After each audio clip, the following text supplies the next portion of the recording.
Morning children, कैसे हैं आप सब लोग? I hope you all are fit and fine, right? So last time हम जब मिले थे इंट्रोडक्टरी हमारे जो सेशन था उसके अंदर हमने बोला था कि रेलवे स्टेशन जो है वो एक ही पार्ट, एक ही चित्रावली है, एक चित्र में से ही हमको करना है, इसलिए और कोई भी काम हम पहले प्रेयर से करते हैं, तो इसलिए हमारा सेकंड चैप्टर जो पोयम है, जिसको हम उसका जो पार्ट है उसको कहते हैं प्रार्थना गीत। टाइप ऑफ पोयम क्या है? प्रार्थना गीत। तो आज हम प्रार्थना गीत की शुरुआत करेंगे, क्योंकि ईश्वर की प्रार्थना करने से ही हमारा ये सेशन बहुत जल्दी लाइव हो जाएगा, है ना?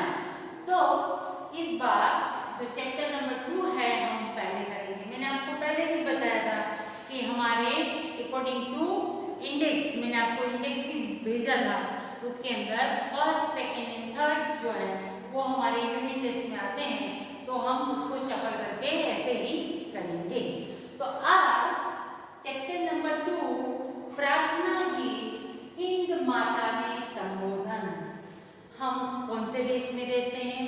भारत, इंडिया, हिंदुस्तान में रहते हैं। तो वही जो मातृभूमि है, हमारी माँ है, जिसके गोद में हम रहते हैं, तो वही हमारी हिंद माता है। उसको संबोधन, संबोधन यानी उसको संबोधित करना, उनको कहना कि हे हिंद की भूमि, आप हमारे लिए सब कुछ हैं, क्योंकि जहाँ पर हमने जन्म पाया है, जहाँ के हम खान पान यानी कि खाना पीना लेते हैं, यहाँ हम रहते हैं, यहाँ के कपड़े पहनते हैं, वो भूमि, मेरी भारत की भूमि, तुझे हम सलाम करते हैं। तो ये जो पोएम है वो इसके पोएट हैं जिनका नाम है मणिशंकर रत्नजी भट्ट। ये उनका बेसिक जो पहला फर्स्ट नेम है वो है मणिशंकर रत्नजी भट्ट। पोएट जो है अपनी पहचान के लिए, या फिर राइटर जिसको हम लेखक बोलते हैं, वो अपनी एक पहचान के लिए एक निकनेम रखते हैं। हम हमारे परिवार के अंदर भी घर में सब जो है वो सब इतने लंबे लंबे अगर हम नाम रखेंगे तो वो नहीं बुलाते, एक छोटा सा प्यारा सा नाम हमको उसी नाम से बुलाते हैं। इसी तरह से पोएट भी अपनी खास जो है आर्टिकल्स के लिए और पोएम्स के लिए एक अपना अलग सा नाम, अपनी पहचान रखते हैं, और यही पहचान को क्या कहा जाता है? तखल्लुस। ये एक उर्दू वर्ड है, लेकिन गुजराती में भी उसी को यूज किया जाता है, जिसको बोलते हैं तखल्लुस, कि मणिशंकर रत्नजी भट्ट। ये पूरा नाम ना बोलने की जगह पर सिर्फ क्या बोलना है? कांत। कोई बोलेगा कि इसके पोएट कौन है? कांत, तुरंत क्लिक हो जाएगा मणिशंकर रत्नजी भट्ट। तो उसको बोलते हैं त ख ख फूल, उसमें ऊ की मात्रा, तखल्लुस। तो इस तरह से तखल्लुस, लेकिन हम इतना लंबा चौड़ा आपको ध्यान में नहीं आएगा, ये नहीं करेंगे। इसके बदले हम उसको उपनाम भी बोलते हैं और बिरुद भी बोलते हैं, कि ये जो मणिशंकर रत्नजी भट्ट जो इसके कवि हैं, उनका बिरुद क्या है या उपनाम? उपनाम क्या है? तो आएगा कान। क्लियर ना? तो तखल्लुस तक हम आगे नहीं जाएंगे, हम बहुत इजी वे में, है ना, बाईपास ढूंढते हैं ना, शॉर्टकट ढूंढते हैं, इसी तरह से हम उसका नाम जो है कांत, उसके नाम से जानेंगे। अब ये जो कवि कांत है, उनका जन्म हुआ था 20 नवंबर 1867 और उनकी डेथ हुई 16 जून 1923। ये उनका याद रखना। कई बार कवि परिचय में या आप कोई बड़ा आंसर लिख रहे हैं, तो आप पोएम के बारे में कोई बड़ा आंसर लिख रहे हैं, तो आप उनका पोएट का नाम, उनका जन्म ये सब लिख सकते हैं, या फिर कभी एमसीक्यू में भी पूछा जाता है। क्लियर? सो यहाँ पर ये उनका याद रखना है। कवि कांतनो जन्म अमरेली जिल्लाना लाठी पासेना चावंड गामમાં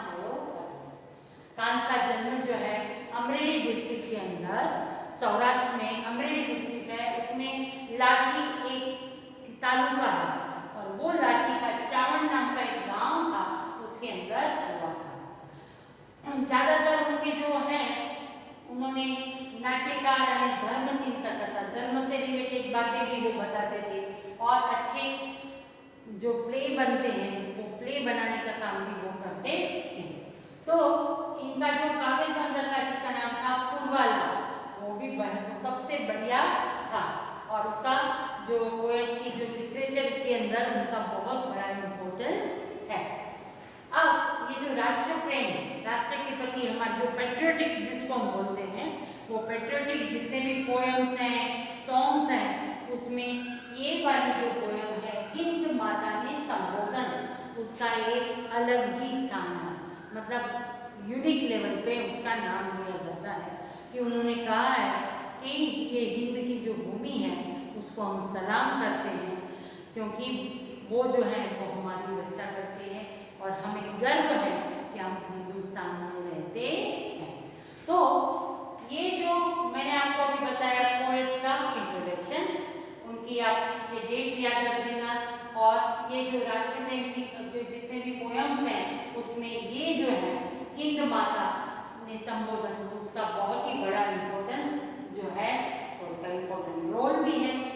और इसके अंदर हिंद माता ने जो पोयम है उसके अंदर क्या कहा गया है कि हमारा देश ही ऐसा है जिसके अंदर जुदा जुदा धर्मना लोगों रहे छे, जुदा जुदा धर्मना लोगों, क्योंकि पारसी लोग भी, मैंने आपको कई बार पहले भी शायद बताया कि पारसी लोग ईरान से आए थे, फिर भी हमारे साउथ गुजरात में संजान बंदर में रहे और वहीं के वो हो गए, मतलब बाहर के जो लोग आए उनको भी हमने एक्सेप्ट किया है और इसी वजह से जो है हमारे देश के अंदर अलग अलग जाति, अलग अलग धर्म के लोग बड़े परस्पर, परस्पर का मतलब क्या होता है, आपस में बहुत मिलजुल के रहते हैं। हम इतने इन्वॉल्व हो जाते हैं कि जो भी फेस्टिवल्स होते हैं वो सब एक साथ हम सेलिब्रेट करते हैं और हमें कुछ नया लगता नहीं कि ये धर्म का है, ये नहीं है, वो है, ऐसा हमें कुछ लगता नहीं है। हम हर फेस्टिवल को इतना ही एंजॉय करते हैं।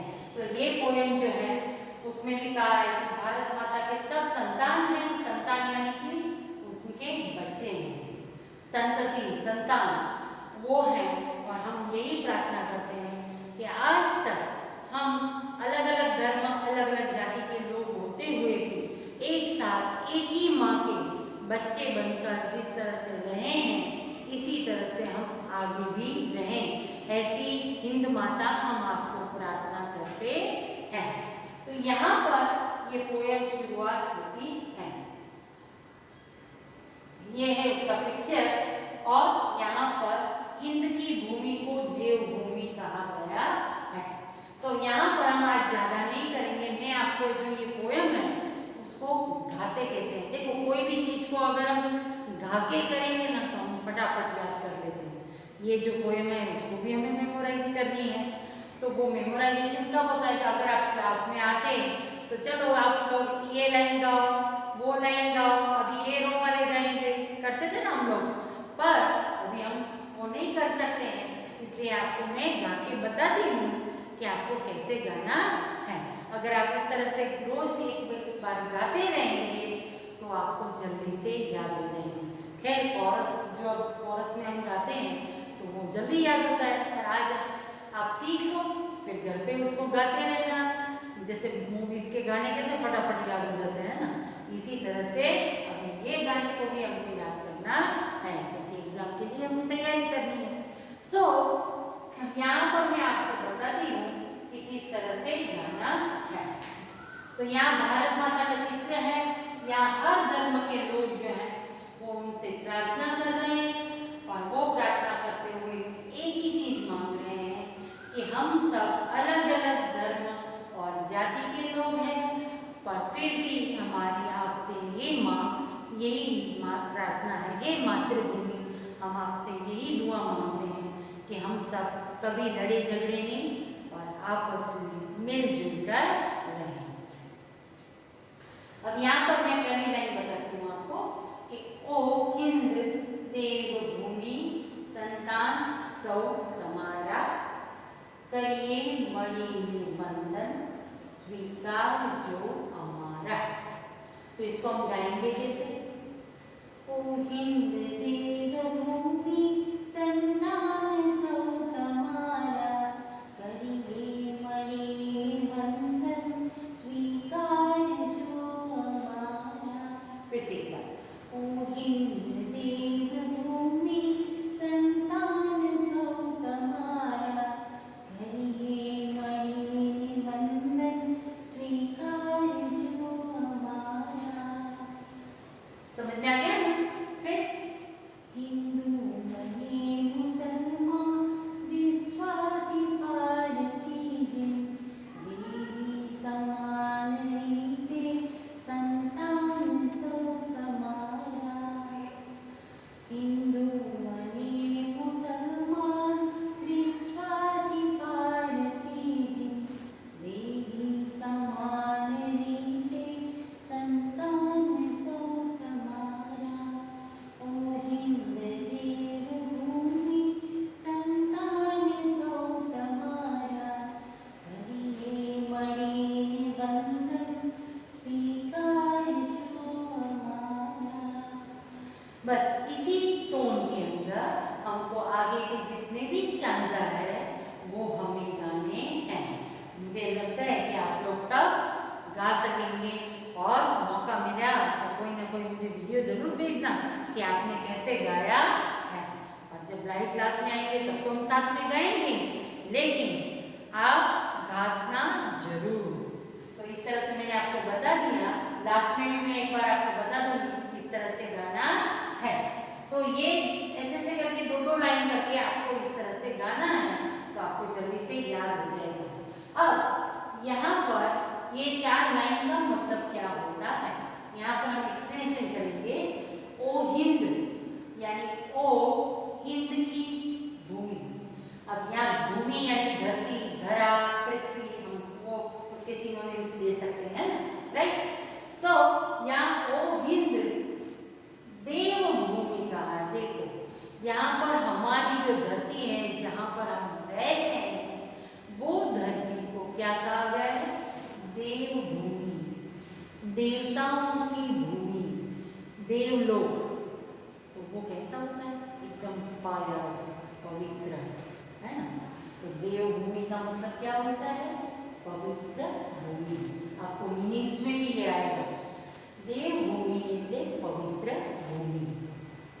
ओ हिंद देवभूमि यानी ओ हिंद की देवभूमि, पवित्र धरती, संतान सौ तुम्हारा, हम आपके बच्चे हैं। संतान यानी संतति या बाळको, अमी तमारा बाळको छे। करिए मणिने वंदन स्वीकार जो हमारा। आज हम सब जाति धर्म के लोग ये पवित्र धरती पर रहते हैं, और ये पवित्र धरती के सभी लोग, सभी धर्म, सभी जाति के लोग जो हैं, आज आपको वंदन, वंदन એટલે નમન, નમસ્કાર, પ્રણામ કરીએ છીએ, અને એનો સ્વીકાર કરજો, यानी उसको एक्सेप्ट कर लेना। स्वीकार जो हमारा कौन कौन है? हिंदू અને मुसलमान, यानी हिंदू और मुस्लिम है। विश्वासी पारसी जी, यहाँ पर विश्वासी यानी जो सिर्फ एक ईश्वर में विश्वास करते हैं, यीशु में विश्वास करते हैं। विश्वासी का मतलब होता है ख्रिस्ती, जिसको हम बोलते हैं क्रिश्चियन। विश्वासी पारसी मैंने अभी आपको बताया है ना, कि किस तरह से ईरान से हमारे संजान बंदर के ऊपर वो लोग आए थे और यहाँ के वो बन गए, तो वो पारसी। और जीन का मतलब होता है जैन धर्म जो करते हैं फॉलो, उसको जीन कहा जाता है। इसीलिए उनके जो टेम्पल होते हैं उसको क्या बोलते हैं? जिनालय। जिन प्लस आलय, यानी आलय का मतलब घर, जिन यानी जैन धर्म के जो बड़े हैं वो कहाँ रहते हैं? जिनालय में। तो जिन।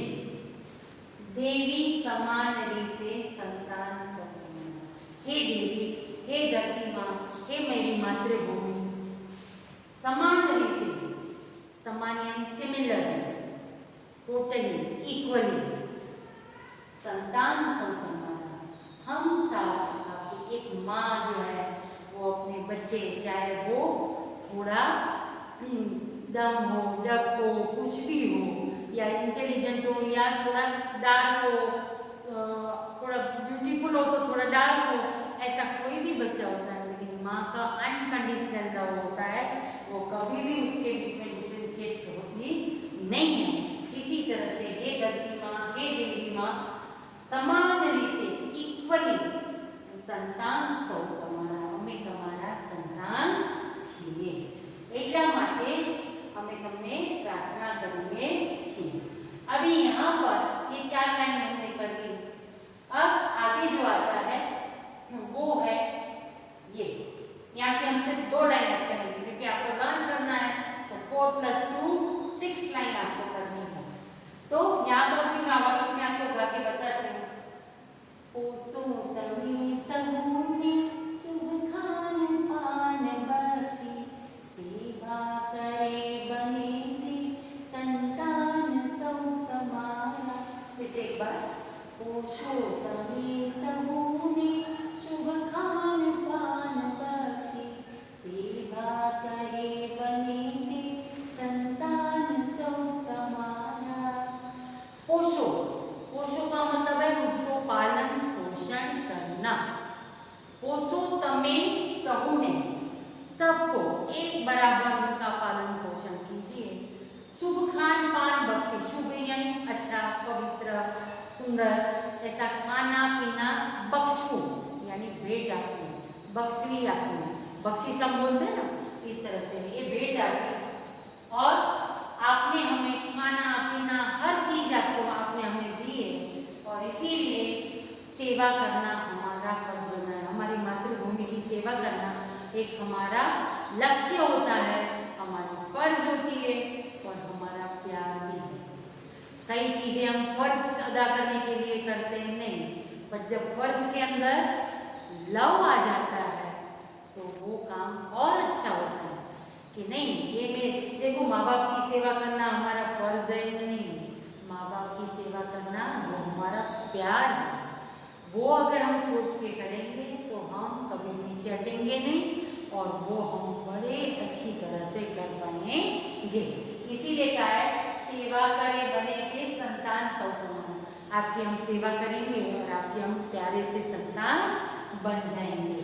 तो इस तरह से आपको याद रखना है कि हमने 1 2 3 4 5 और 6 लाइन सभी हमने की। फिर से एक बार मैं आपको बताती हूँ।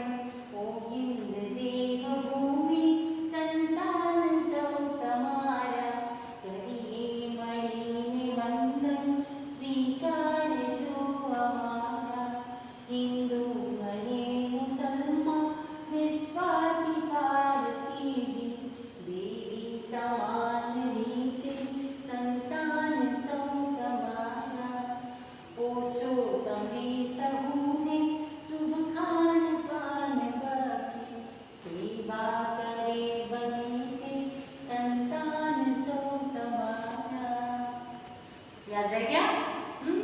सो नेक्स्ट टाइम जो है वो आपको फिर जब भी हम लाइव आएंगे तब आपके पास से मैं सुनूंगी कि आपने कितना याद किया, कितना अच्छी तरह से गाया। तो प्रैक्टिस करने का टाइम है, सो प्रैक्टिस इट। ओके, तो इतनी 4 + 2 लाइन हमने समझ ली।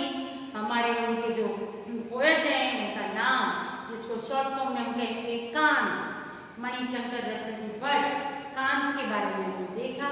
और ये एक प्रार्थना गीत है, और इसमें हमने अपनी मातृभूमि से प्रार्थना की है कि हम सब अलग अलग धर्म जाति के हैं, पर हे माँ, एक माँ जिस तरह से अपने बच्चे को समान रूप से प्यार करती है, वैसा ही प्यार हमें देना। सो यहाँ पर हम आज इतना ही करेंगे। नेक्स्ट टाइम में हम बाकी के 2 स्टांजा है उसको कंप्लीट करेंगे। तो इसके लिए आपको क्या करना है, ये 6 होमवर्क के लिए 6 लाइन आपको याद करनी है, गानी है, और एक बार लिखनी भी है। So till then stay fit and bye.